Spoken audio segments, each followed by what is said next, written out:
আসসালামু আলাইকুম। আপনাদেরকে এই ভিডিওটি দেখালাম। আপনারা দেখুন যে এই ভিডিওটি কিভাবে আমরা বানাচ্ছি এবং আপনারা আমাদেরকে একটি লাইক এবং একটি সাবস্ক্রাইব করবেন। আসসালামু আলাইকুম। এই বলে আমি বিদায় নিচ্ছি। ভিডিও করতে পারিনি। নাহমাদু ওয়া নুসাল্লি আলা রাসূলিল কারীম। আম্মা বাদ। আসসালামু আলাইকুম করে কাটা হয়েছে এবং আপনারা ভালো করে দেখুন।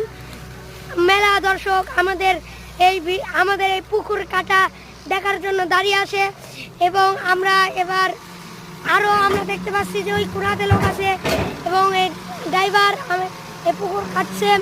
তো আমাদের এই চারিপাশ বান্ধা হয়ে গেছে, তো আমাদের খালি একটু কি বাকি আছে এবং পুকুরের মাঝখানে ইয়া করা হয়েছে। তো আমরা এবার কথা বলবো রহমানের নাতনি মোহাম্মদ আয়ান আলীর সঙ্গে। আয়ান, আপনি কিছু কথা বলুন। তো আয়ান এই পুকুর কাটছে, তো আপনাকে দেখতে কিরকম লাগছে?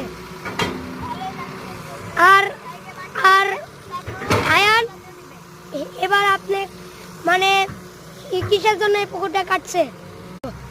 তো এই পুকুরটা কাটা শুরু করে দিচ্ছে যে এই পুকুরটা আগে মেলা ছোট ছিল, তাই এখন আরো বড় করার জন্য এই পুকুরটা খোঁড়া হচ্ছে।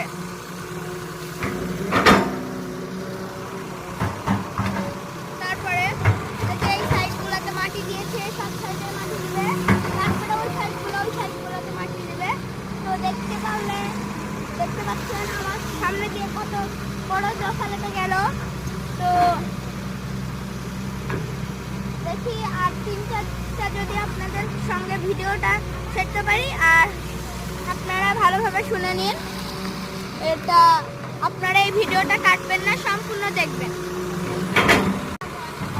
আমরা কথা বলছিলাম তার নাতনি রহমানের নাতনি মোহাম্মদ আয়ানের সঙ্গে। তো আমরা দেখতে পাচ্ছি যে ড্রাইভার কিভাবে ভেহিকল চালাচ্ছে এবং এই জফালাটি দেখতে পাচ্ছেন যে একটু আগে আমাদের এখান থেকে জফালা গেল।